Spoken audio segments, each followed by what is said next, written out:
Don't you know that from coast to coast, where there's dope, there's hope, where there's dope, there's hope. Sheesh.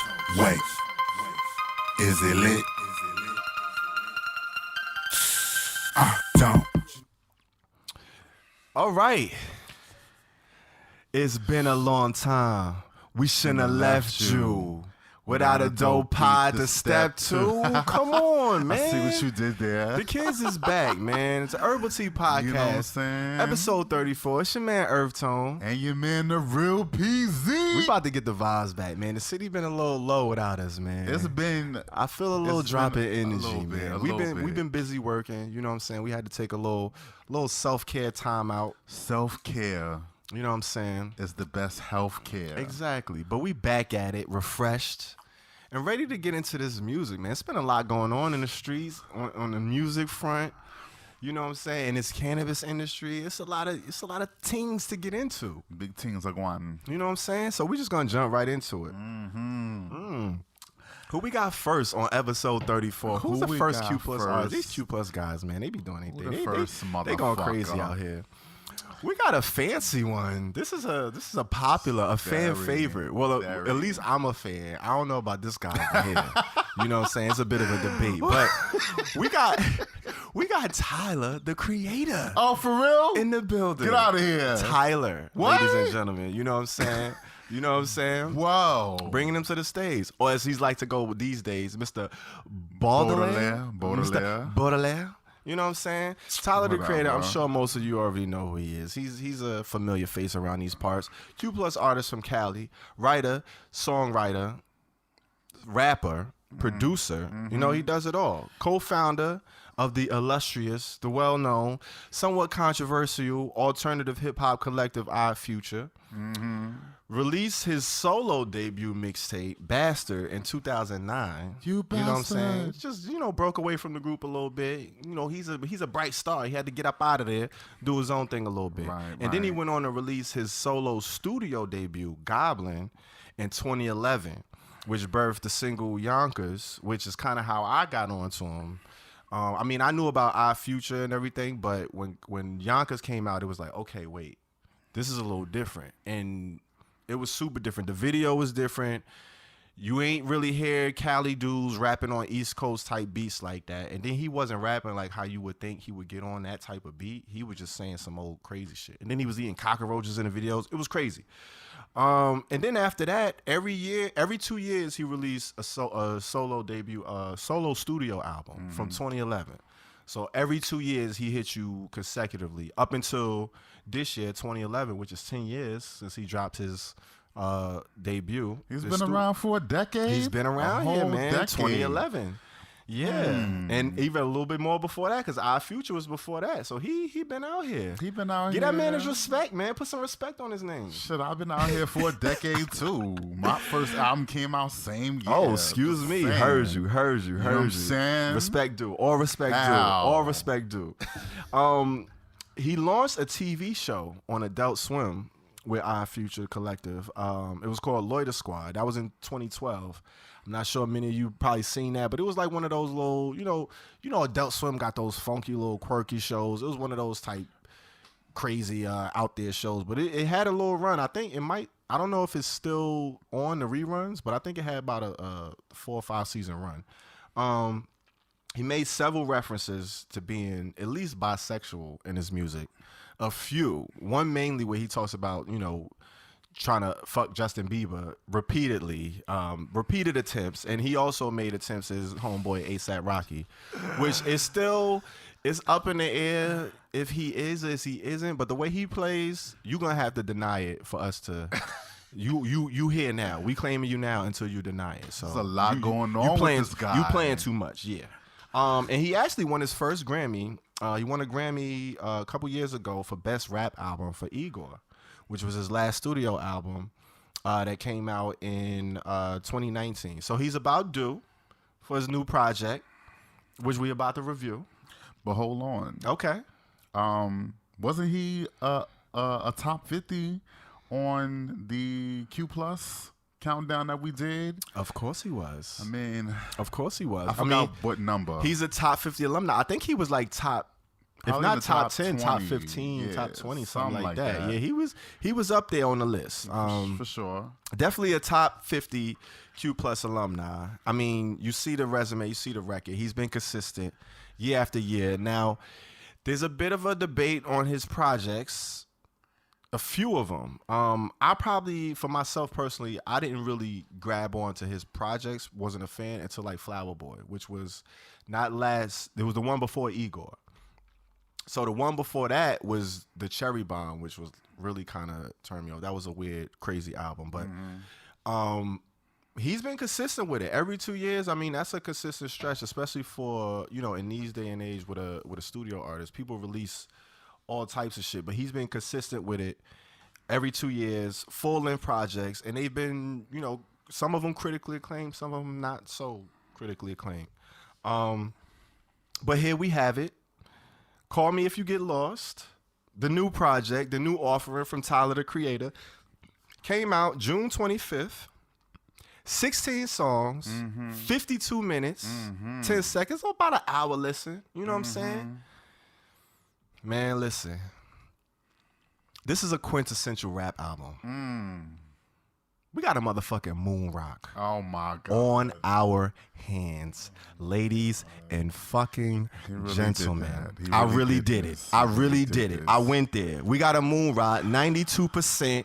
And if you got something to say about it, then we gonna talk about it. You know what I'm saying? Listen. Gotta hear this shit. I really couldn't pick too many... Like, it wasn't too many things or gripes I had. Like, I was looking for gripes at a certain point. It was like, fam, this project is crazy. And the more I listened to it, the more I enjoyed it. First of all, the feature selections were pretty much crazy. Like, come on. He got DJ the Fuck Drama to skit out the whole project. It's pretty much a Gangsta Grillz mixtape album, which ain't nobody really doing that. If you don't know about the Gangsta Grillz series, that shit had its height and its popularities in the early aughts. We talking about 02, 03, 04, 05. Like, this was like the era where you had to have a Gangsta Grillz mixtape. So for him to bring that whole thing back, and I think somebody recently used DJ Drama for one of their projects. I can't remember what it is, like a couple years ago. But they didn't have him interweave throughout the whole project. So not only did he use him, but it was like, it's a seamless album. So you could play it all the way through, and it goes from one song to the next seamlessly. Like, it sounds like it's meant to play in one shot, which I love when artists are able to do that, because sometimes you try to do it, and it's not as cohesive as you might have thought it was. It's only 2 skits. So it's 16 tracks, 2 skits. He got 2 joints on here that are over 8 minutes. Fam. You know how long an 8-minute song is? Like, I love when an artist got the balls to do that, but you can't just do that. Like, you can't just do an 8-minute rap song. Like, you gotta make it interesting. It gotta be, you gotta keep me there for 8 minutes. You know what I'm saying? But I love when an artist does that and can pull it off. And he got 2 of them bitches on here.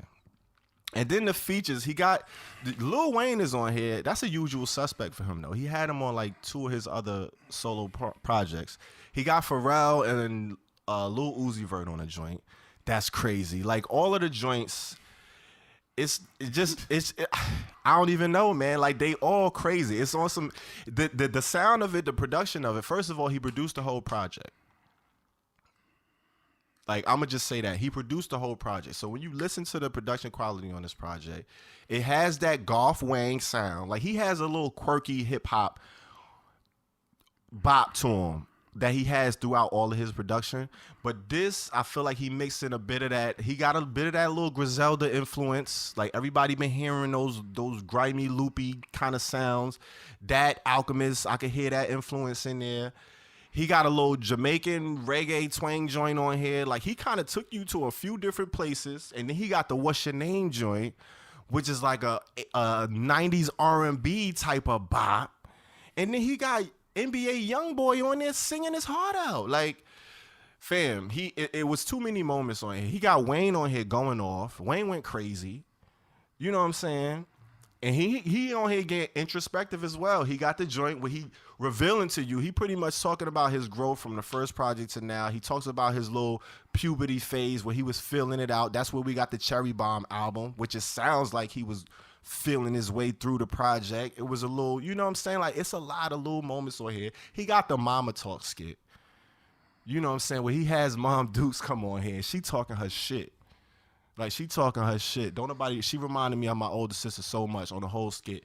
It was just, and it made sense the way he bled it in there, and then she pops it off.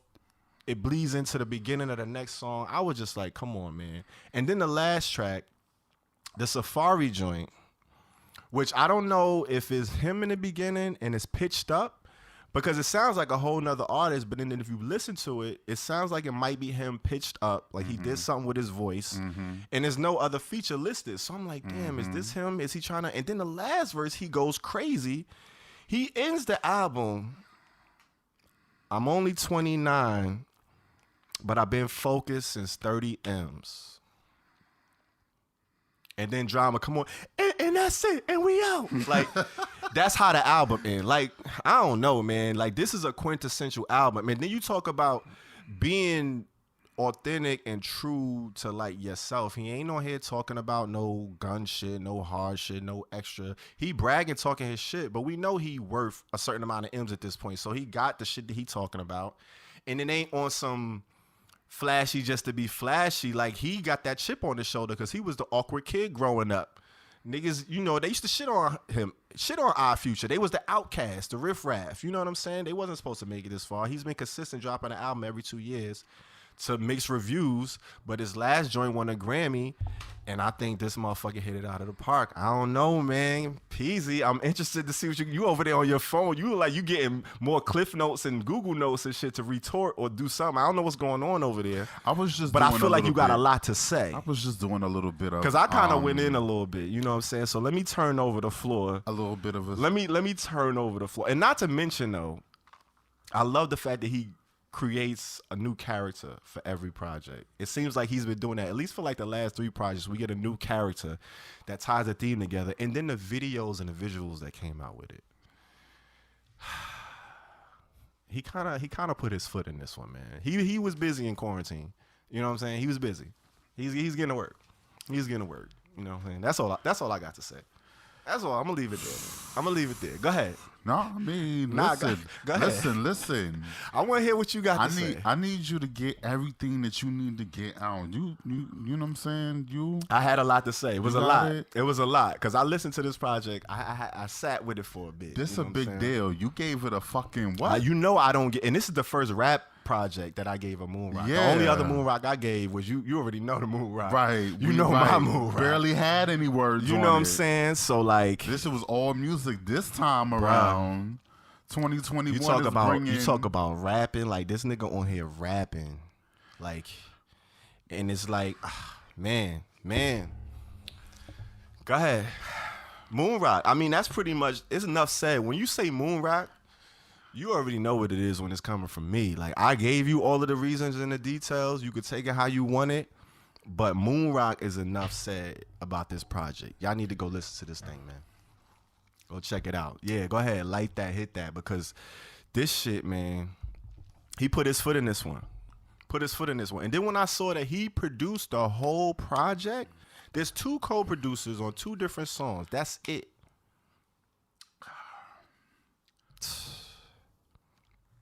What you thought? Yeah. I hear what you saying. Oh, shit. Oh, when a nigga start like that? Hold on for a second. Go ahead. I definitely hear everything that you said. Loud and clear. Loud and clear. But I have to say, my pussy didn't pop that much for this album. Okay. That's really all that I got to say. Nah, it's not all I got to say. I was about to say, damn, what it? Okay, that's pretty cut and dry. I want to go ahead and What did you give it? drop a fun fact. Okay, let me hit a fun fact first. Warm me up. He did about 5 official videos that I've seen to promote the album. And then he did the BET Awards. Did you see the BET Awards? That performance was fire. He bodied that. That production set was amazing. I gotta give it to him. He bodied that. It's mad cunt because, like, Niggas don't do that shit. He bodied that. Niggas don't do artsy shit like that. And I gotta give a little bit of credit where the credit is due. The only other person comparable like that, and this is the other person that did the DJ shit, is Kendrick Lamar. He had Kid Capri do Damn. Yes. But it wasn't all the way through. It wasn't like that, though. It was It was just a couple of intros. Yeah. There was a couple moments. A couple drops, and that was it. It wasn't a whole concept thing. He, like, really hosted this whole album. Right. And I got to give you props for that. Now, where I'm coming from is I remember the Gangsta Grizzlies era. You know what I'm saying? But I wasn't always a Gangsta Grills mixtape fan. I wasn't really even a mixtape fan, not necessarily. I just listened to them because they was around. It was a lot of mixtapes going on in the 2000s. So for him to bring that spirit back, he pulled that shit off. But my pussy don't pop for Tyler, the Creator lyrics, man. He don't really do it for me. Like, I get his aggression. He got a dope voice. But it's like other niggas got dope voices, but they deeper. Tyler, the Creator's not that deeper. He's just a flashy motherfucker. That's it at the end of the day. I don't hear the substance too much. You know what I'm saying? I don't really hear it. But it's great rapping. Even if all of it didn't catch my interest, he kind of carried on that Sweet, the first 8-minute song. Come on, I was like, what the that fuck song is crazy. This? Why was it carrying for so long? Me? But the other 8-minute song, what is it, Wilshire? The story that he told. Fam. The story that he told about just him being in a relationship. I thought that was the quintessential record. That was fire. I love that record. But you talking about he ain't getting deep and introspective. That's all introspective. Yeah. That's one song at the end of the album. Fam. Manifesto. One song at Manifesto. The end. Massa. Skimmed. When Yonkers came out, my mom was in a shelter. I heard. Come on, I heard man. it. I'm not feeling you there. I'm not feeling you. Not feeling you. What was your grade, though? You ain't give us your grade. Oh, yeah, I was going to get to that. Hold Go on. ahead, do your thing. Because you said, I want to see what your grade was. My grade, I gave it a 62 loud. Okay. 62 loud, because it was a good rap album. It was a great rap album. But I'm not getting a lot from him. And he never really gave me what I really would like for him to give on a rap album. Like, he's never done it for me like that. He got delivery, but he not giving me a whole lot of shit that I could see myself. You know what I'm saying? Relatability, it's not there. Okay. It's not there for me. You know what I'm saying? Okay. Like, who is Saint Baudelaire? Do I care? Why do I supposed to care about that shit?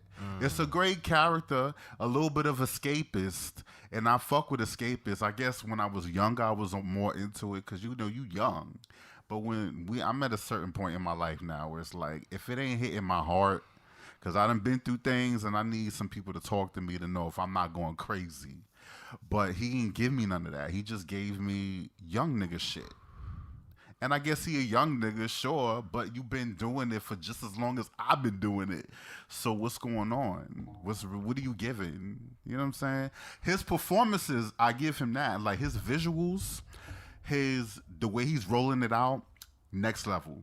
Like, as far as like a representative of what the Q plus community could bring, if we got more attention, he's a great example of where it could go. Because, yeah, that BET Awards performance, top notch. Them videos, it's like he created a whole world. But what does it mean? What does it mean? But that's what I'm saying. Just because you ain't grasping it, you gotta sit with it. What's the depth? Where's the depth? Out. I don't hear it. It just I'm came not out. hearing. Nothing jumped out at me and be like, grab you. It's not doing it. The pussy ain't popping for him. So 62 loud. I hear but you. the joint with Listen, I hear you. I feel like Because I feel like, honestly, you got something with Tyler. Oh, man. Like, every time he come up, it's always something. See? So I feel like a 62 loud from you for Tyler is really like a fire. So I'll take it. I hear you. Is that what you're going to do? I mean, I'm just saying. Well, if you want to settle it for like I'm that. just saying. But I would give him points for the joint with Pharrell and Lil Uzi Vert. That Juggernaut shit, that shit kind of popping. And that Run It Up is kind of popping. But still, like, at the end of the day, I think Pharrell out-rapped Tyler on that Juggernaut. I'm just saying. Yeah, but he never been a... Well, hey, listen. You got a loud 62 and a 92 Moon Rock. Mm-hmm. There you have it. Do with it what you will. Mm-hmm. You know what I'm saying? Go check it out.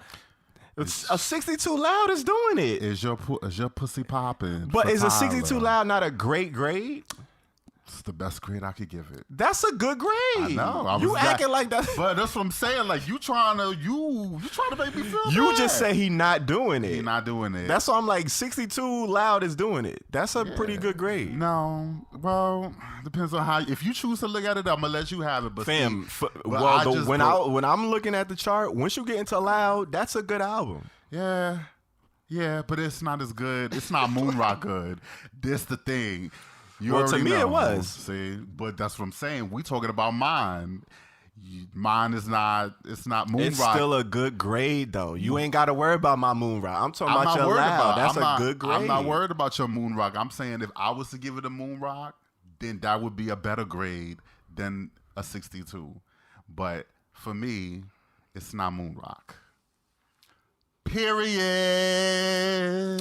You reacting like you gave it a Reggie, though.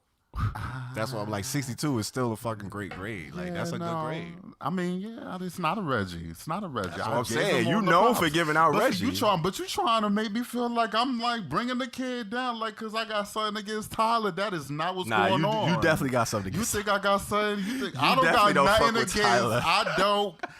I don't got nothing against. I don't even know the nigga. I just said, if I met him on the street, the pussy would not pop as quickly as yours would. Okay. Who we got next? Next breakfast. Next bring it to the stage, y'all. Oh, this gonna be interesting. Let me see how this go, because this gonna be very interesting. Who we got? Next to the stage, y'all, we have a newcomer. Ooh. And her name is DreamDoll. Have y'all heard of DreamDoll? I love a newbie. You know what I'm saying? DreamDoll has been newly added to the Q+. And this is what? This Pride she came out? Just last month. Breaking news. We're going to break this down. She is a Bronx-bred, boogie down rapper and reality TV personality who was formerly a bartender and kind of grew her social media following, leading to a spot on the 16th season of Bad Girls Club.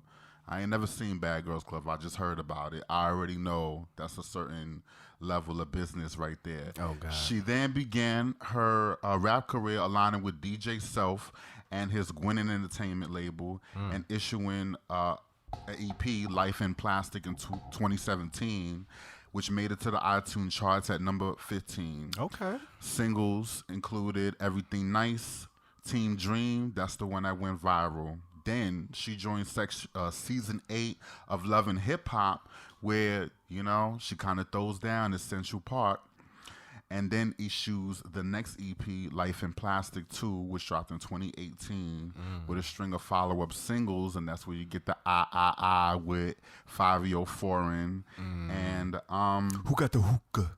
You know what I'm saying? Who got that I? You want that I? Tyler, nah, I'm playing. You see what I'm saying, though? You gave this man a loud. Like, why is he getting jabs? So DreamDoll, you know what I'm saying? Fun fact. She achieved her dream collabo on her second mixtape, Life in Plastic 2, on a song called Funeral with none other than the Queen Bee, Lil' Kim. So she got, she spoke about it on an interview with Angela Yee. She literally just cold called Kim.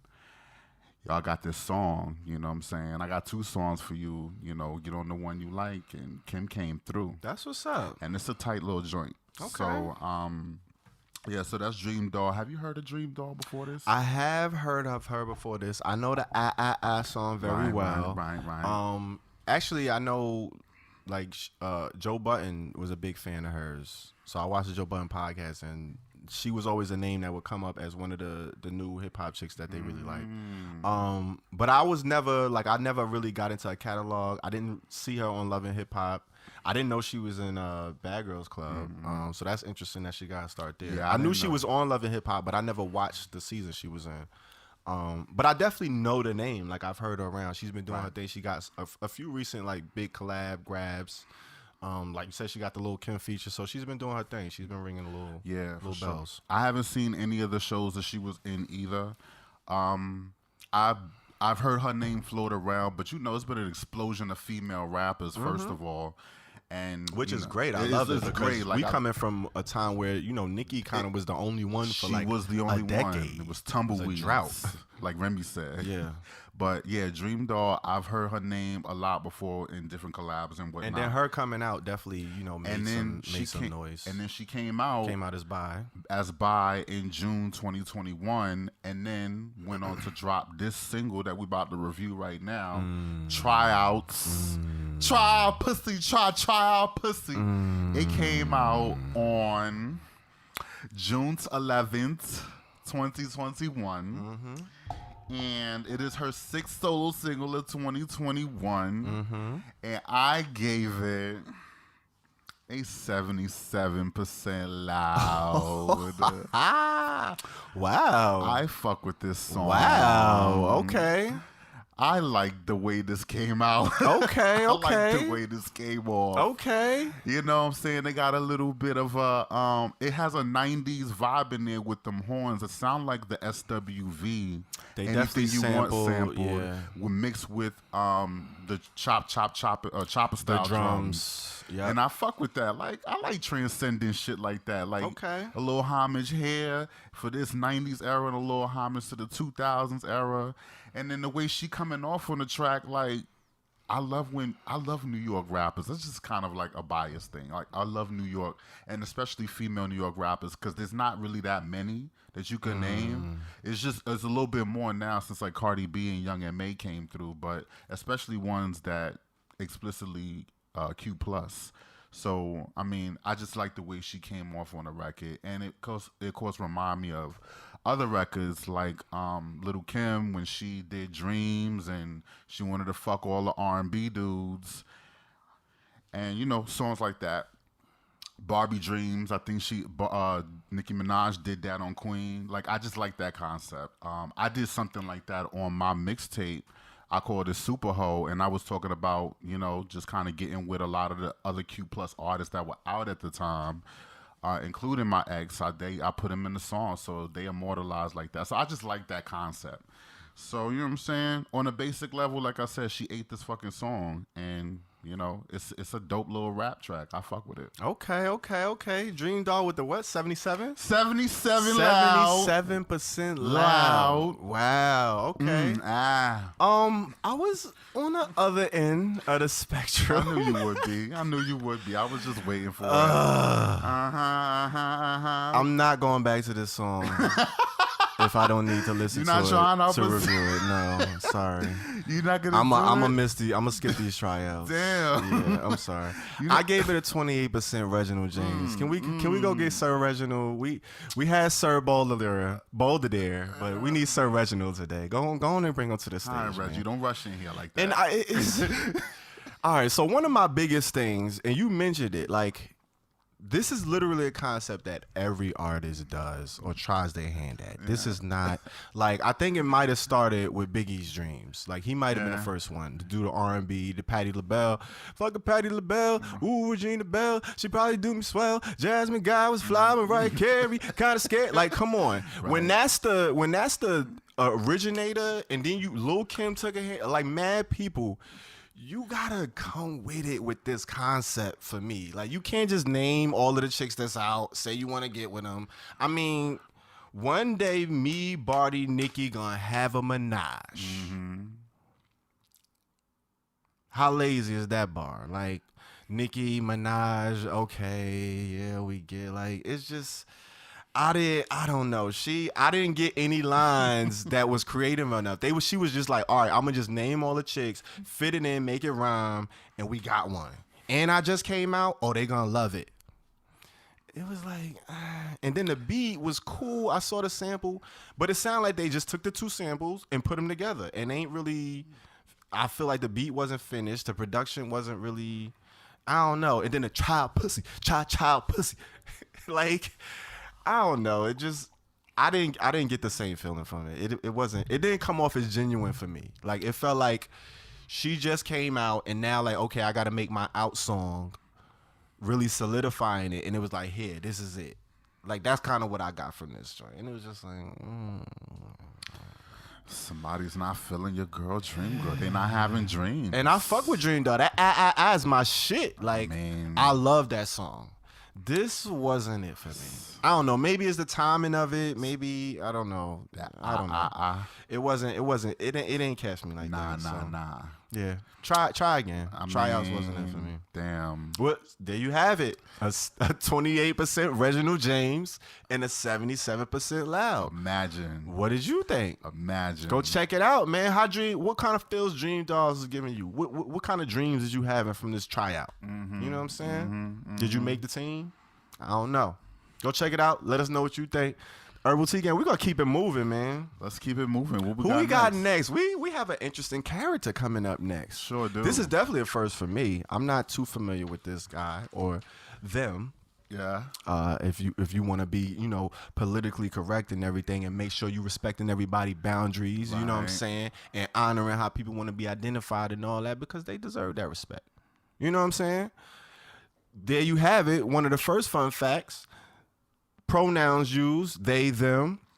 Miami born. This is a traveler we have here. Mm-hmm. Been all around. Miami born, currently based in Italy. Singer, musician, producer, Yves Tumor or Yves Tumor. Mm-hmm. Is it Yves Tumor? Yves Tumor. You know what I'm saying? Or as I like to say, A.K.A. Yves Saint Laurent. You know what I'm saying? Out here with it.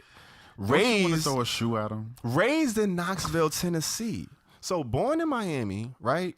Raised in Knoxville, and now they in Italy. Like, talk about bouncing around. A lot going on. A lot of influences. Started making music at the age of 16. Self-taught piano player, drum player, bass player, and guitar player. Come on, self-taught. Like, that's like a musical prodigy almost. You know what I'm saying? I always wish I could be one of those kids that just teach myself how to play the piano. I think once you get past a certain age, it's like it's over for that. It's like learning languages. Like, the older you get, it takes a little extra effort. You know what I'm saying? You could do it, but it's doable. But, once real life hit, you got a job, you got bills, you ain't got the time. You gotta want to do it. You gotta want to do it. Yeah. They released their label debut, Serpent Music, in 2016. In 2012. Now, they were actually releasing music under a different name prior to Yves Tumor. And around that time, 2012, they ran into Mickey Blanco, and they ended up going on tour overseas. You know what I'm saying? For about a year and a half. They kind of give similar aesthetics. So they've been around. They kind of, if you look up, some of the comparisons people draw to is like a Mickey Blanco, that kind of aesthetic. Absolutely. You know what I'm saying? Those performative artists. You get a lot. Other than just the music. Have you heard of Yves? Are you familiar? Well, you actually put me on, so I know you. Yeah, I had a friend of mine put me on the Yves Tumor a couple of years ago. They had a couple of records out that kind of grabbed my attention. So I just just kind of throw some a little bit different around because we don't necessarily get into rock artists. Not many Q+ artists really do, rock as far as like people of color. Absolutely. By POC artists. And it was interesting to see and hear him out and some of the introspection that I found in him, I thought made him stand out. But this record, what's up with this record? All right, well, we're going to check out this joint, Jackie, which is his latest single. It's rumored that he's actually working on a full project, so I don't know if this is attached to one, but it didn't look like it was attached to a album coming out. But it could be a single from an upcoming project. It came out June 15th. 2 minutes, 56 seconds. I gave this joint a mid. I gave it a mid 45%. I was rocking with it. It was cool. It got a nice feel when it come on. You could definitely hear like, okay, this is a rock joint, but it got like a jazzy groove to it. It's kind of funky. You know what I'm saying? It's not just your in your face abrasive rock. Simple lyrics. You know what I'm saying? Simple melody. Like it's like 4 bars of lyrics for the whole song. Like he kind of repeating the same stanzas over. He got the Jackie joint. I like his voice over it. It gives you that melancholy rocker, I'm in my feelings type. I just lost a girl. This is the one. He giving you those kind of emotions. But it wasn't nothing that really popped or stood out for me. It was kind of like, okay, I can hear this in the walking through the mall. You know what I'm saying? Might be just playing the background. I can hear this. Like, oh, okay, what's this? It's kind of cool, but it ain't gonna smack me in the face, nothing like that. It was a cool little joint, so it was kind of a middle of the road joint for me. 45% mid. I thought the production, like I said, was cool. The beat held me. The lyrics didn't really give me anything crazy, and it wasn't that many of them, so it was like, okay, the Jackie baby, like that's kind of fun to say, but it's like that was about it. It wasn't really nothing crazy for me. I don't know. What you thought? I mean, it wasn't terrible. It wasn't trash. It ain't really give me, move me the wrong way. But it was just a cool joint. It was all right. Yeah. It was cool. That's pretty much how I felt about that. I Tyler. smoke it. Yeah, that the Tyler kind of gave me the same thing. It wasn't terrible. Well, then you should have gave him a mid. You gave him a loud. See, Still, you want to still not a moon rock. Still not a moon rock. But you gave him a loud though. A loud pack is very good. But it's not a moon rock. But it's allowed. But it's not a moon Stop rock. disrespecting loud. That's all I'm trying to get you to do. It's not a moon rock. I know what moon rock is. I know what a moon but rock I also is, know what too. loud is. And you not scoffing your nose at loud. But see, Like that's all I'm it's saying. not a moon rock. It's not a moon rock. Don't worry about my score. I'm not worried about yours. You don't own moon. Do you own moon rock? No. It's not yours then. I'm saying if you feel like that, you should have gave him a mid. That's all. I said it was okay. Loud is not okay. Loud is okay. See, that's what we disagree. There we But go. go ahead, we ain't on him. See, I didn't say nothing about Tyler. Did I bring up Tyler? I don't know. Did you? No, I'm playing. Yves Tumor. I gave this song a loud 70% loud. Okay. I thought it was pretty good. Okay. For a rock record. You know what I'm saying? Okay. I don't know what that means, but okay. I thought it was pretty good. For a rock record, For though? a rock record. So most rock records aren't good, but for a rock record, this is pretty good? Yeah. Okay. Yeah. See. That's I said what I said. That's what I'm just making sure. I said I know you making sure. That's what it sounded like. I'm just making sure. I'm letting you know. You know what I'm a saying? lot of people fuck with rock. I mean, I fuck with rock, some types, and this is one of those types. Kind of mellow, like you know what I'm saying? Mm-hmm. I think the lyrics are very much open to interpretation, but they're not like generic lyrics.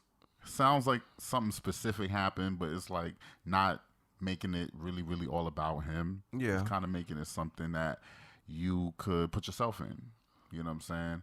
Have you Jackie is a unisex name. Could be a unisex, exactly. It's experience. So, you see the video? I didn't. No. Video's pretty chaotic. It kind of definitely goes with the song. I wasn't really a fan of the video too much, but I did see the chaos, and the song itself has a little bit of tension in it, and I like that. I like that shit. That probably was the best part of it. Is just the tension, the musicality of it, just the hard guitar, the hard riff. But it's kind of like it's laid back as well. So you know what I'm saying. It's something you could just groove to if you're in the mood for it. Very kind of a emo. running theme. Like he got this is somebody who's been evading him or don't want him no more. Yeah. And So Moody, I mean, the music that I've heard from this person, they're really very much a mood, very emo for sure. So that's what I'm getting from it, and I fuck with emo moods. So you know what I'm saying. 70 loud for Yves Tumor from me. okay, you got a 70% loud, a 45% mid. Hey man, what y'all think?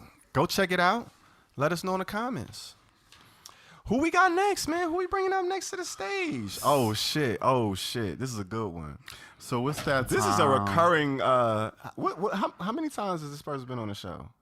This is at least the second or third. This is the second. Okay. They've definitely been a topic of conversation. But you know, we're done with the Q plus artists, so you know what time it is. Come on, man. We gotta bring in the ally of the day. Who we got? Who is coming up? Ally of the day. Hey. Come on, y'all. You already know what time of day it is when we bring that out. When we bring that little ditty out. When we bring that ditty out, Come on, it is man. the ally of the day. Absolutely. And I want to be the first to say Okay. that we have a sponsorship for the ally of the day. Oh shit! Who's sponsoring? Brought to you by Just Water. Wow. Bitch, Come on. You better drink. You better the go water. ahead and get you some Just Water. Come on and get you some Just Water. What else in there? It's just Nothing. water. It's just water? It's just water. Oh, shit. You better drink it or you gonna die. Period. Let's go. So I like how you did that, Daryl. You see what I did? I like how you did that. Right? I wasn't expecting that. Right? That was dope. I thought it was You finessed that. That was smooth. Spice. I liked it. So, if you don't know who we're talking about right now, by now, it is Jaden. Sir Jaden. The one and only Jaden Smith, Come that on, man. Jaden. And we have had him before. He was previously on episode He 15 ain't new to the show. of the podcast. So if you guys have not, you know, this is your first time catching us and this is your first time hearing about Jaden on our show, we definitely have discussed him on episode 15. We reviewed a previous song from him. And we kind of gave you the whole tea with that. But I'm going to go ahead and just give you a little bit more background Okay, info. we'll break it down for him. He's a musician, actor, activist, philanthropist, and he is the founder of Just Water, which is a plant which uses plant-based packaging and sustainably sourced water. So that's kind of why. Because I thought this is kind of cool. Like, I didn't know I love the packaging. I It's didn't fly. know this was his. I saw I it had before, seen but I've this. never seen it in the store. I've seen it in the stores. Where did you get this? I In the got- hood? Oh, around your way? Around my way. You see? Of course. Around Of my course. way. Of course. My way. But I'm in the hood. So Yeah, but that's I'm like in the hood. that's like the, you know what I'm saying? I mean, The hipster hood. anybody from Whole Foods crowd can But go that's get what I'm this. saying. That's a Whole Food hood. It I don't is a have a Whole Foods right. But some I wish I did. Some bodegas be having this shit. Don't sleep. I'm sure some of them I have seen do. it in Queens. at least in Hood by Hood 2.0. Club Hood 2.0. Get They outta got here. Some of the corner shit. stores got I love this. that. You gotta like Is it find the alkaline though? stores. Is it alkaline? Is it alkaline? Yeah. It's spring water. But see, spell alkaline. ALK. Anyway. This nigga trying to play I'm just me. asking a question. But anyway, yeah. So he began a nonprofit organization, nonprofit organization, 501c3. That's actually what it's called. It's the code for a nonprofit organization, but he literally called his nonprofit organization 501. By the form. C. The form you got to fill out. Spelled out 3. Yeah, I love it. I was like, that's cute. That's hard. That places mobile water infiltration systems in the hood. He was big in actually. Flint, right? Actually, yes. Flint You know I'm not hating on Jaden. This my man. was also you should not be hating him because Why you acting like I am? because he had put one in one of your hoods, Newark, New Jersey. Come right? on, that's what I'm saying. Right, so he put a filtration system there, and also in Watts, LA. You know what I'm saying? I thought that was dope, and I That's had to huge. look at the video to kind of see how that actually worked. I'm like, it's actually a water filtration kind of booth, you know, And it like could transfer like any type of water, any right? type of, and it like filters it out, and you put the bottle there, and you get your water, and it's actual clean water. That's what's up. He dropped CTV3 or Cool Tape Volume 3 in the summer 2020, which had Cabin Fever, which is what we reviewed last year. And the next project is Cool Tape Volume 3, Day Trippers Edition. So he's doing like a collaborative album that features the likes of Justin Bieber and Joey Badass. So this single that we're going to review is supposed to be a single from that project. Okay. Fun fact. Uh-oh. Fun fact. His dad is Will Smith? Shit. Is it? I mean, no. His sister is a tree. Oh, okay. I ain't fucking with you, EarthTone. He mad that I ain't giving the Tyler the moon ride. Who? Oh my, you really, it's really something going on with you with Tyler. Oh my God, wow. No, there ain't no wow. But fun fact, Jaden listens to audiobooks on sustainability while showering. That's one of his favorite things. Okay. So he must be got the waterproof in there, buzz. I mean, heard you. Something like that. Luxury. I mean, oof. But see, this might be your boy because he's into sustainability. That's my man. I fucks with him all the way. Like you don't need to I don't even got no facts because he already been on the show. You already know what it is. You already know how I give it up for him. Like, I'm just, you know what I mean? The more I found out about it, I'm like, yo. That's my man's. Like, I already knew about the filtration systems. He was out in Flint early. Like, come on. Big facts. So he has this single, Bye.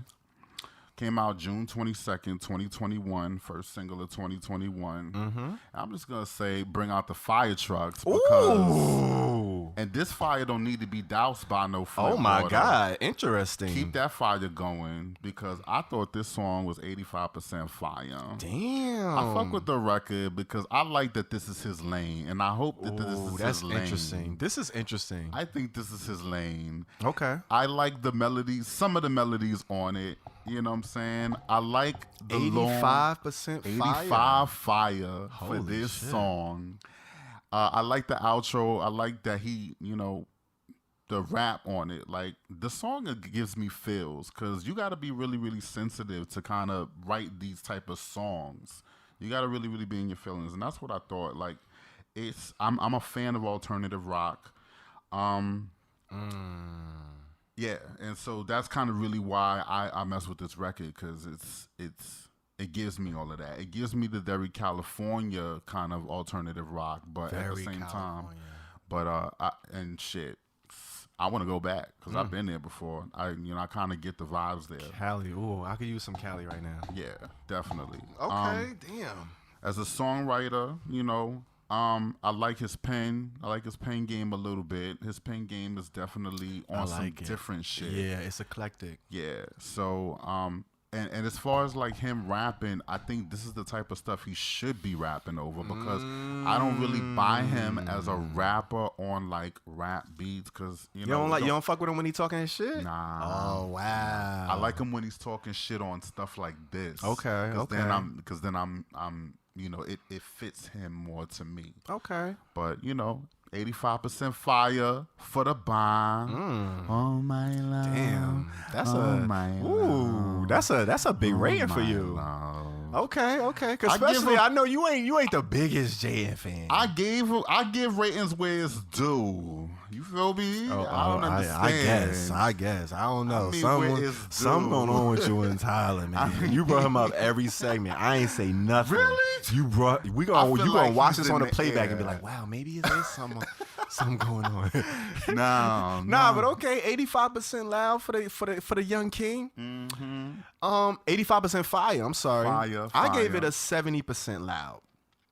Which was, not too far off, but I really rock with this joint. I think you hit it on the head. This is his bag. Like, I feel like I might have even heard this bop from him before. Like, it kind of give me a feel of something else he did before. I don't know necessarily what, but maybe it's just so in his bag that I'm thinking like, okay, this is something he already did before. But the song gets better and better for me. Like, the more it goes on, the better it gets. Like, halfway through, it kind of change up and goes into them bi harmonies. Like, I'm wondering if this is all him doing them shits, because they was layering the shit out of them harmonies, and them shits sounded amazing. Right. And then once he got mad, it was like, nah, like, I like this bitch since the 6th grade. Like, what? Like, he started getting in his feelings. Like, nah, she telling me bye, but hold up. Like, I ain't just letting it go like that. I'm about to fight for her. Like, it was hard, man. It had layers. It had different moments. It had different emotions. He bodied this shit. It was pretty hard. I fuck with it. I gave it a 70% loud. I fuck with it. It gave you that bubbly, poppy feel in the beginning, like you riding through the sun. And then it's like he have a moment of realization, like, wait a minute, she just told me, nah, she in love with somebody else. Like, nah, like, that ain't what I imagined. Like, this shit was hard. And I like when he get in his rap shit. Like, I like when the young boys rap and they talk their shit. And the reason why I could buy him when he talking his little aggressive talk, everybody could get firm and aggressive with their shit. But it's like, what you saying when you doing that? Like, I never hear him say anything that's like, okay. He talking about Teslas and shit. But that's what I'm saying. He talking about his shit. That's his world. What you want him to talk about? True. You right. That's kind of like when you put them in, you kind of put these artists in a corner when you do that, because it's like, okay, I'm not a gangster nigga. I'm not a tough guy. I'm not doing this. So when I get on my shit talk, what can I talk about other than the shit that I got that I know you don't got? You probably don't know about a Tesla. You don't know what the inside of that shit look like. Let me break it down for you. I think that's super fly. You know what I'm saying? What else can these little niggas talk about? That's Will Smith's son. I certainly don't know what he been through. I don't know about a Baudelaire. So that's what I'm saying. I know. You break it down for you, then it's like, oh, yo, every segment though, without fail. That's all I'm saying. What that's happened? All I'm saying is every segment. But yeah, 70% loud. You got an 85% fly for the ally of the day, Sir Jaden Smith, man. What y'all think? Go check it out. Shout out to the Q Plus artists and the allies that, we reviewing out here and keeping the movement going. Because at the end of the day, without like, y'all, it's no serious. It's seriously like amazing music, amazing shit going on out here. All jokes aside, so absolutely. I gotta give props where the props is due for sure. Hey, we gotta throw the spice on it. We gotta give it up to you, but we always feel it. It's always respect, and it's always respectful, and it's always knowledgeable, and for we real. know what the fuck we talking about when it comes to this music shit. For we ain't just throwing out these grades. Like I said, I'm gonna give Peasy his shit. He gonna give me my shit. But we always defend our grades and we break it down and we make it make sense. You know what I'm saying? We ain't up out here just talking out our ass. Nah, I said what I said. Yeah. You know what I'm saying? Mm-hmm. And around this time, it's time to see what's bubbling in the streets. Yeah. What's happening on the pavement, on the curb? I've been beating that pavement, yo. But I might have to leave that pavement alone just a tiny bit. Okay. You know what I'm saying? Pavement kind of been a little bit unkind with your boy. I was going to say, you got to slow down. But I'm still out here. These mean Skreetz. Don't worry. They bite back sometimes. You know why? I'm still going to be your street correspondent. Okay. The real PZ. Okay. And we in these streets, there's a lot of things going on. We're going to first start with this needle drop. You know what I'm saying? I know you fuck with the needle drop. Of course. I love the needle drop. So we got a couple of joints that kind of popped off. Okay, what we got? In addition, we got Lay Kid. You know what I'm saying? Got a joint produced by the one and only DJ Swanee River. Hey. He did a song called Fuego. Okay. And it's kind of Fuego. Is it Fuego? It's kind of Fuego. Shit. Oh, shit. I think it's worth checking out, y'all. Okay. That new Saucy Santana. She got a new song. You know what I'm saying? It's here for the girls. Everybody dropping. Here we go. Here we go. It's a little bit of bop. Okay. Have you heard of this kid named Amorphous? Amorphous? I haven't. I've heard of Morpheus.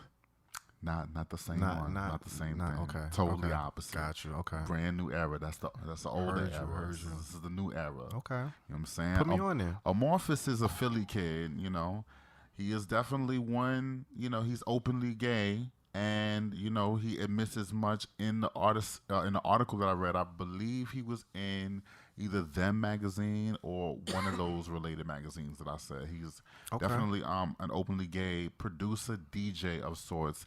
He does these mashups where he'll mix vocals from like a contemporary artist and put them on top of old school beats. I love a good mashup. And it sounds like, and it sounds as if the artist recorded over, That reminds me of the old, remember the Ron G mixtapes? I don't know if you remember those. That was Oh kinda my back God, in the I day, was but- watching Miss Jones on Drink Champs, and she was listen. She was talking about the Ron G She mixtape? was talking See? about You that see? shit. You see? She was talking about how she was like, it's a whole thing. But we gonna get on topic. But Archaeomorphous, he's definitely one of those that bridges, the old with the new, and that's kind of what he's been big. There's this one of the mixes he put out is Rihanna's "Kiss It Better" vocals on top of Luther Vandross's "Never Too Much," and that shit went, and they got like millions of views. I love a good blend. He got a couple. He's got some, definitely worked with some people in the industry. They caught his eye and whatnot. He's got a song out. He actually has an EP out, but one of the songs from it is with Brandy and James Fauntleroy, and it's called "The Wave," and that joint is a bop. And I'm gonna give a shout out to DJ Baker because I'll be going on his shit, and I'm gonna openly admit this. I'll be checking your little playlist out. It's definitely a little bit of beef, but still, I got love for you. Man, he said and openly admit. And I'm gonna snatch that motherfucker because it was kind of hitting. You know what I'm saying? Weekly top 40 be definitely be in this sauce. Hey man, so put me on. We might have been on to something with giving Swanee them acapellas, and that might be a nice little. Let's get it cracking, man. Yeah, let's get them things flying. A little bit going on. First, we got to let them get used to the originals, but right. That's a nice little way to extend the. Like, oh, they going crazy. Wait, that's a real wait. Let me hit it. It's definitely a movement out here. I love that. So Amorphous got some shit popping off. Okay. With some heavy hitters. So just that wave with Brandy, James Fauntleroy, that's out right now. And now last but not least on the needle drop, the one and only. What we got? Your girl, Azealia Banks. Azalea, what she put out? She got a song out. It is eating these hoes up called "Fuck 'Em All Night." Oh man, I seen that. Fuck 'em all day. I didn't hear it though. I saw the post for it. It's kind of wavy, They kind of hitting a little stride here with Azealia. She was the last time she was on the show. It wasn't so favorable. It wasn't so favorable. Yeah. It wasn't. Okay. It wasn't. But she's definitely got a little bit of a thing, and I think she's working on an upcoming album. But I'm gonna just go ahead and just congratulate her on this record. Dope. And we look forward to hearing more from Miss Azealia Banks. Fuck 'Em All Night. She's talking about Kanye West, and that's T. That's total T. That's not even rumor. Well, wasn't he around or involved in the whole I don't know. Russell Crowe joint? Oh no, that was the that RZA. Was RZA. That was RZA. RZA. That was I'm getting RZA. my shit Kanye mixed up. West is a whole different. My bad. It's a whole nother thing. My bad. She got a lot going on, but that's a whole nother thing. Okay. All right. We're gonna move on to our next favorite act. Lil Nas X was just having a conversation about the boy. You know what I'm saying? You already know he did the BET Awards. Shout out to him. Despite no nominations or wins in a single category, he definitely left his mark on the stage, reprising Michael Jackson's Egyptian theme, Remember the Time. He did say in Holiday, that is Michael Jackson. Come on, that's an influence. So it's kind of like... And that's one of his illest videos. Pretty much. So he did that whole entire thing, reprising the whole performance of Montero, Call Me By Your Name, ending it with a sweet, big, succulent kiss with one of his dancers. Them big old lips. The whole thing. And he did announce his album, is going to be called Montero. Well, you know what I'm saying? Kind of what is it with this Montero? What does that mean? That's his English? name. That's his name, like real life name? That is his government name. Oh, shit. Okay. That is his mother. I did not know that. Fun fact, his mother named him Montero because she wanted a Mitsubishi Montero, couldn't afford one. That's like when they name the kids Lexus. Right. You know what I'm saying? When they want a Lexus. Got a daughter. Mercedes. Right. You know all of that. All Heard of that. you. She wanted a Montero. Porsche. She kept it. You know what I'm saying? Okay. Keeping it, what is it called? Manifesting your goals. And looking where we at. Looking where he could buy 1,000 Monteros. 1,000 of them bitches. So, yeah, the album's dropping real soon. You already know we over here at the Herbal Tea Podcast. Okay. He better get it in then, self-titled. Let's get it. So, speaking of the BET Awards, Queen Latifah wins the Lifetime Achievement Award with performances honoring her by Lil' Kim, Rhapsody, Moni Love. I thought that was real that dope. montage was dope. They always do it big with the Lifetime Achievement for sure. And I think they did it. I don't know who. Kim won a Lifetime Award, I think, last year. I can't remember who performed, but I still see bits and pieces of it, and that was a big moment just for her. And shout out to Queen Latifah. She's like one of the, what did I say? The most queer adjacent that we have that's actually out.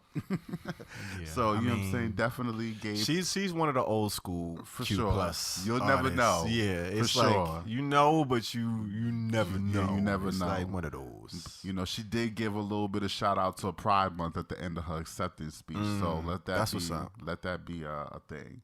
Carl Nassib, you heard about the guy, the football player, Vegas Raider defense end. Yes, who came that out. Came out. Yep. You know what I'm saying? For now, we have the first. He's the first official.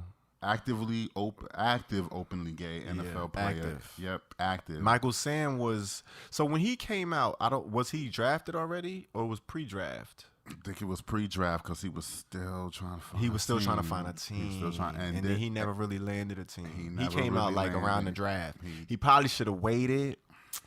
See, that's the bullshit. But to keep it a buck, if he would have waited, he probably would have made a team. And it's fucked up. But Talk about we it. all remember Michael Sam, I was going to just the original. See, this is why this works. All right, you read my mind pretty Oh much. shit, exactly. my bad. I didn't mean to. I didn't mean to step all over That's your you. shit. That's you. I'm glad you caught it because you know more about football. I would have fumbled Okay, the shit. okay, got you. Fuck it. But Dope. you know, that's really what I was getting at. Got Like, you. we remember Michael Sam. Of course. For sure. Now into But kudos to him. What's his name again? Carl Nassib. Carl Nassib. Yeah. That's for sure. For definitely, making that move. And sometimes it is about timing because Lil Nas X man. did the same thing. So It's all about timing. it's about timing. Time is everything. Yep. Shout out to President Biden who signs into law making Pulse nightclub a national memorial commemorating the 49 lives lost in the mass shooting in June 2016. I think he, of course, did this during Pride Month. So, I think that's definitely a look. That was a big deal. It was a big deal. It's a step. Yeah. It's a step in the right direction for sure. On that note as well, the Department of Veteran Affairs announces they will offer gender-affirming surgeries to trans veterans. Oh shit. Officially announced by the Secretary of Veteran Affairs, Wow. Dennis McDonough. That is a very Wow. big deal. Very big deal. Talk about a big deal. Yeah. Jeez. It's like, yeah. That's a huge sign. That's a whiplash considering we just came from a president who wanted to damn ban trans from after they were already accepted or became accepted Wanted to reverse the shit. Yeah, kind of reverse the shit. And now we got, President Biden not only bringing them back in, but letting them actually continue to be their whole selves for veterans, of course. So then That's huge. It's Shout very, out to very that. huge. Shout out to that. Big congrats to Kristen Richardson Jordan. I don't know if you heard of her. She's definitely new to me, but she is likely to beat the incumbent Bill Perkins as the first black queer woman to earn a seat on the New York City Council, Wow. Okay. the legislative body of the city. So Look at us moving our way into the legislation. listen, it's a lot. Legislation is huge. Like that's where it's at. Like Yeah, I mean, politics is a crazy game. It but is. That representation definitely does matter. She is repping Central Harlem. That's District 9. I like it. It's crazy. District 9 just like reminds me of Hunger Games. It's like crazy how it's broken. Isn't it up. a movie called District 9? It is a Remember movie. that movie? It is a movie because I Googled And it was like some District Hunger 9. Games type Oh my god. backwoods type shit. Like they Yeah, was in the yeah. outskirts trying to survive. It was Yeah, Yeah. it's crazy how, like, but the way they assign it, of course, the districts is the it's districts called does districts. separate it. Like Yeah, all right, that's well, how- where does that's this how it end? goes. Yeah, it's all levels: the federal level, state level, city level. It's all done the same way. But shout out to Kristen Richardson Jordan, for running a very, very successful campaign, grassroots campaign, and defund the police. She's there, all of that. You know what I'm saying? So, shout out for running a successful campaign. The votes are still coming in, the absentee ballots. They're still counting those, but she's definitely claiming victory. And I just want to say shout out for the representation and running a campaign that is successful as yours, period. FDA says poppers don't do them. Don't do them no more, y'all. We can't do poppers no more. Can't do poppers no more. And you remember when we did bar facts, carry poppers in my pocket in case it pop off. We can't do that no more. Shit. I mean, they been saying poppers was no good. Listen, I only done poppers like maybe once or twice in my life, and I never liked how they made me feel. So just, side note, I was...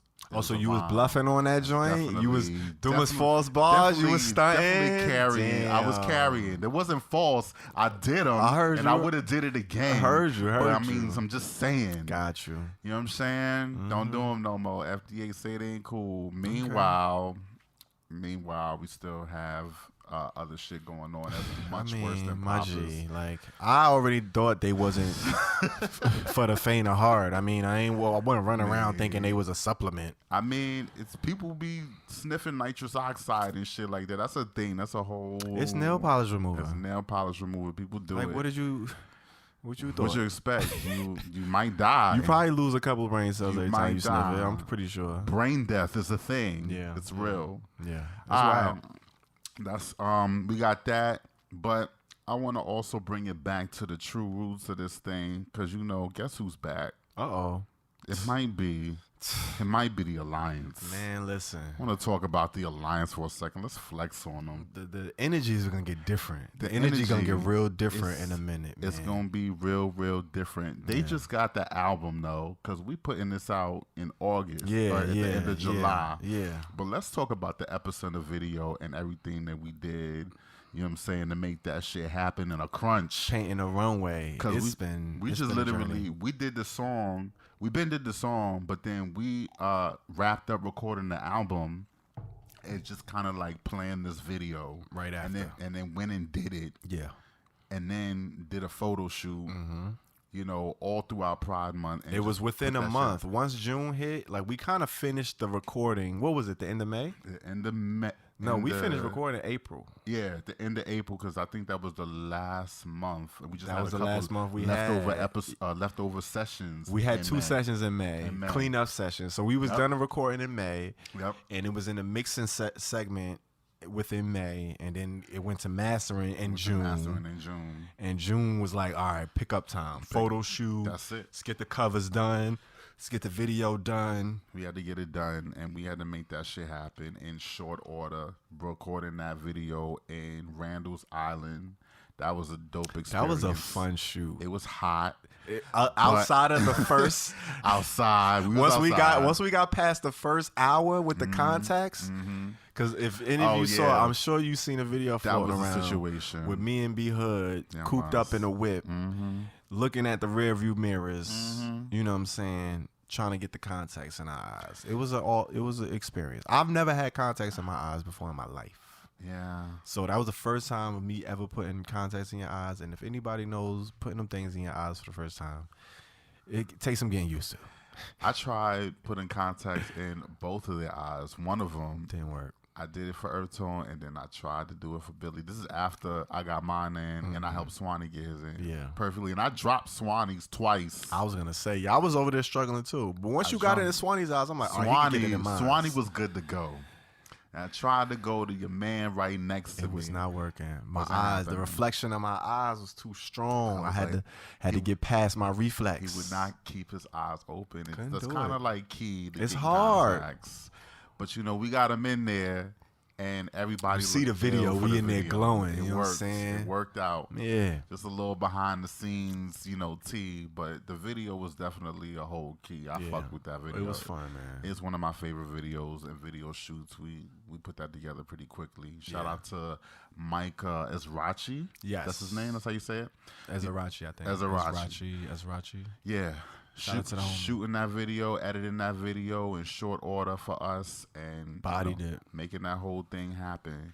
And that Supergroup album, it's an event, freshly out. You know what I'm saying? Go check it out if you haven't already. Definitely go tune in. Get into that. Listen, man, it's a vibe. It's an experience. You know what I'm saying? It really is. We got one rule where we can't review our own shit, so it's only gonna end up on here. We're only gonna tell you about it because how we look reviewing our own shit. I mean, but I'ma just say.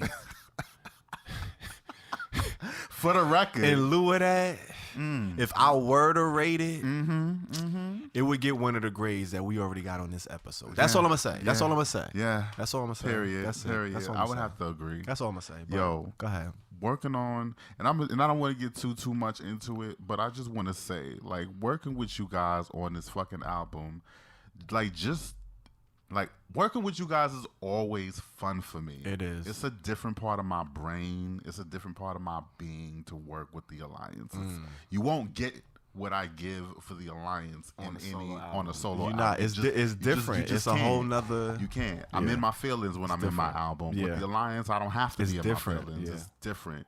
So when we decided to get together to do those freestyles in July or June last year, and we got back into the groove, and then next thing you know, we doing shows, we doing a Quarter Water video, and then you talking about you had a bundle of beats. I kind of went crazy. Through. I went crazy. Like I went crazy. I couldn't take it. The inspiration was bad. We was like, okay, wait, how what? How is this happening? I was wrapping up my album. I thought I was done. I was not done. Yeah, you just did a double fucking. Epicenter came. That was the first song we recorded, and in the studio. That seemed like so. The first song. That's so crazy. I came up with the hook for that, and I was like, okay, it's do or die. Either they're gonna fuck with it or they not. And y'all took to that record. We loved it. My God. We ain't just fuck with it. We loved popping. it. It was like, okay, this the type of time we on. Like we come in. Yep. All right, like okay. And then the way we recorded, like everybody contributed their own hooks, pick the beat you like, it, present the concept, and let's go. And it was like you get all of us on this whole project, which is so dope. And we all engineered on the album. Like, not only are we writing the records, producing the records, we put our own production team together. We're kind of like, a powerhouse, I would say. I mean, everybody, even Billy and come fuck with even us. Hood came through. Know what I'm saying? Got his little engineering and shit like that. He don't normally do all of that, but he came through. Nigga got ears. His production ear developing in real time. Come fuck with us. And we reviewing the masters. He like, nah, white noise. Come fuck with us. Listen. When we talk about supergroup, it's not just an album title. Like, it's not just a label we throwing on ourselves. It's not just like, we all have individual superpowers. So to come together and put that in one group. It's a lot of work that goes into putting out an album. It's a lot of work to get 4 niggas with full lives to get together to pay for studio time to do an album. Yeah, like this ain't a home project studio recorded album. Like we went and we in the actual studio, all there, present, and when it made it happen. That shit does not happen. No mail-in verses. Nah. This is none of it. Every feature was in the booth. Everybody came in. Body on the project was in the booth. So what you hearing is not no Gmail shit. You know what I'm saying? Shout out to Gmail. Shout out to Gmail. But I'm talking about electronic correspondence. Love it. We're not none of that. See how we spit and it's just in the weed. We just come on, man. This is what we do. Follow the blueprint. Go Google us and then come back. You already know what it is. So you look forward to more, and I just want to leave it at that. The Alliance is back. You already know. I'm proud of what we did. Stay tuned for the next video. And that's it. And that's what's going on in these streets. You feel me? Okay. So that's what we got. It was a lot. You spit a lot of fire out there, man. You got a bunch of needle drops. You got the Alliances back. Just wanted to make sure we filled them in because we was on hiatus. So I wanted to give them a help. It's been a long time. We shouldn't have left you without a podcast to step to. Come on. To get to me. You know what I'm saying? And on that note. What happened? You know, when we take them to the streets, we like to mellow it out a little bit because the streets could be heavy. It's heavy. You know what I'm saying? You got to take care of yourself. Right. Self-care. We talked about the hiatus. Right. One of the things that we like to help us with those hiatuses. Right. It's a little bud, man. Mary Jane, marijuana. We're going to have a smoking session in the Smokin Section. Let's go. Let's get it in. You know what I'm saying? Speaking of, go and tap that. Go tap the snakehead, man. I'm gonna clean this a little bit while you do your thing over there. I'm gonna introduce you to him. You know what I'm saying? So I'm gonna go in and throw on my Sherlock Tone hat. Let me throw that back. Because away, you know what I'm saying? Just for a brother. You know, we get inquisitive over here around this time. You know what I'm saying? You hit the piece. You get the CBD, you get the THC. Your mind, the molecules in your brain start bumping up against each other. They start wondering things. He bumping me against the wall. And I was a little curious. I'm like, damn, you got marijuana industries. Everybody's starting to legalize. Right. It's got to be somebody within the government structure to kind of run this stuff, to set rules and regulations, policies, you know what I'm saying? All of that type stuff. Of course. What's going on? So I was doing a little research, doing my Googles and all of that. Sherlock Tone, what we got? I came across a very interesting figure. And I wondered, who that be? Who is Cat Packer? Cat Packer, ladies and gentlemen. C-A-T. Cat. I thought you was going to say Cat Williams. Not Cat Williams. No, we're not talking about Cat Williams. Shout out to Cat Williams. You know what I'm saying? Very funny, entertaining comedian, rich, successful, does his thing. You know what I'm saying? Pimp hand strong. But we talking about Cat Packer. In 2017, Cat Packer was appointed as the LA's first executive director of the Department of Cannabis Regulation.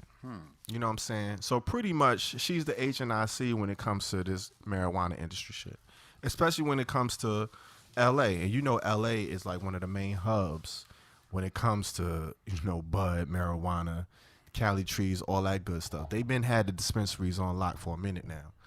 So she wasn't always, interested in marijuana. This not one of her things. She's not just a smoker. She was like, you know what? I want to work in weed, blah, blah, blah. It ain't go down like that.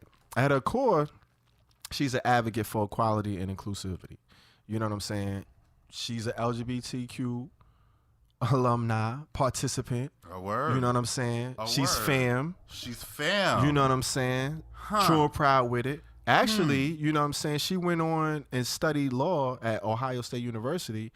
Originally, she intended to become a civil law attorney focusing on LGBTQ plus rights. Look at that. That was her goal. Like, that's what she was focused. She wasn't worrying about no marijuana, cannabis. She ain't know nothing about that. It was cool. But in her final year of studying at law school, she was introduced to the book, The New Jim Crow. And if anybody knows about that book, that kind of ties in and talks about, the systemic racism and how that ties into the war on drugs.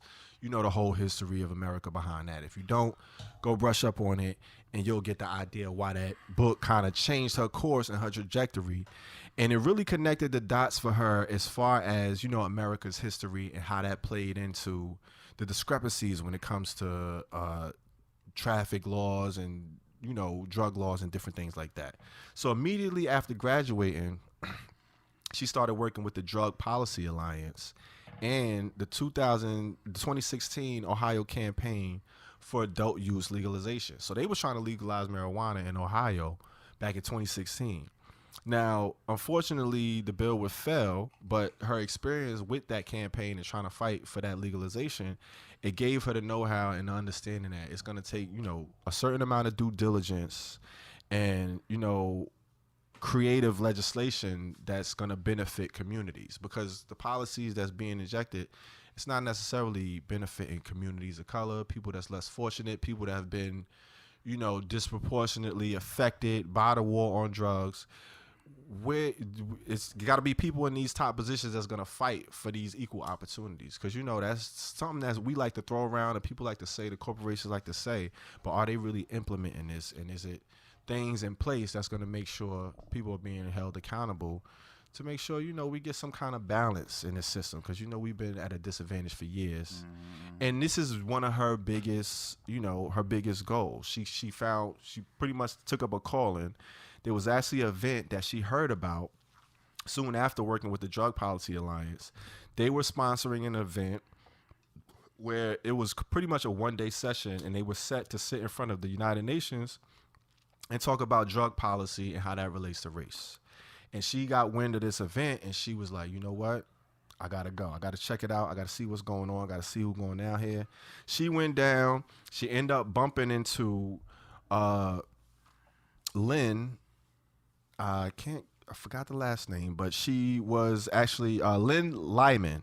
She was the California director of the Drug Policy Alliance in California. So she ended up meeting the director at this event in Washington, D.C., and she put her on to Prop 64, which is pretty much the act that got California to legalize adult use marijuana in 2016. So she got put onto it right at the cusp when it was going down.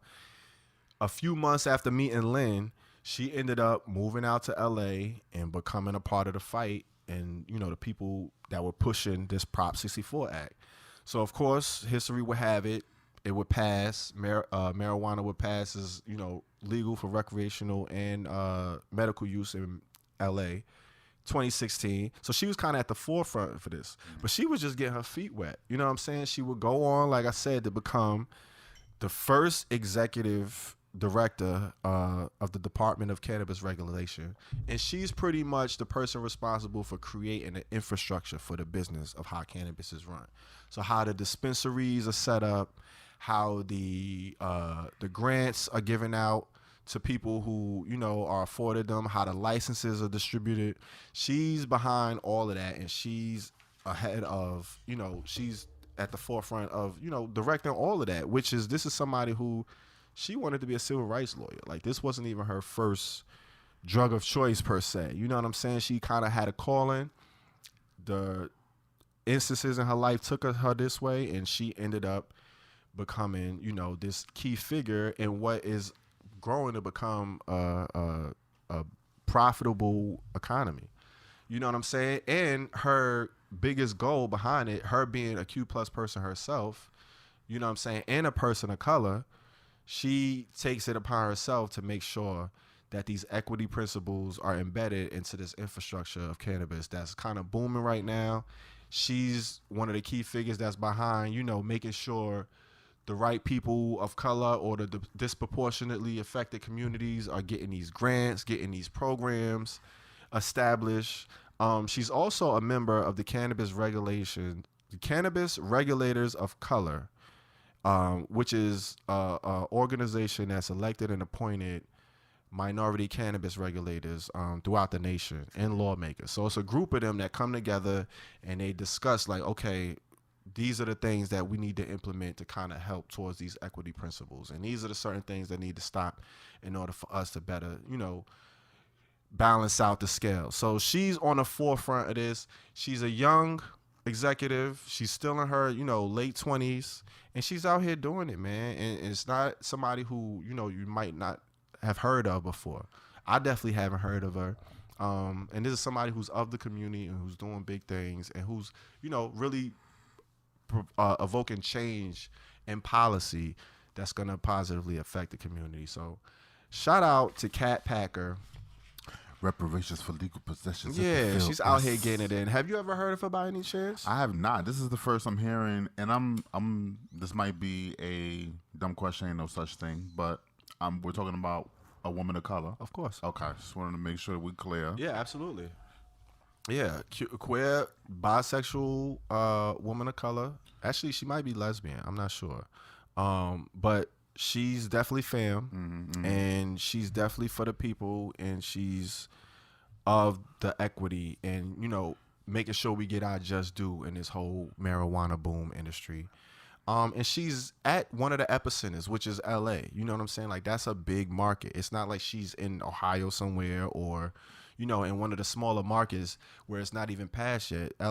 She was at the forefront when, you know, they first started legalizing and making it, you know, when it first started going up on the marijuana in LA. So she's still out here doing big things. And, you know, she's fighting for the people. She's fighting for us. So shout out to her, man. She at the epicenter, hitting different when we at the epicenter. Exactly. It hits different, man. You know what I'm saying? And on that note, I like to end it on the high end, man. That from coast to coast with this dope, this hope, with this dope, this hope. Sheesh. Wait, is it lit?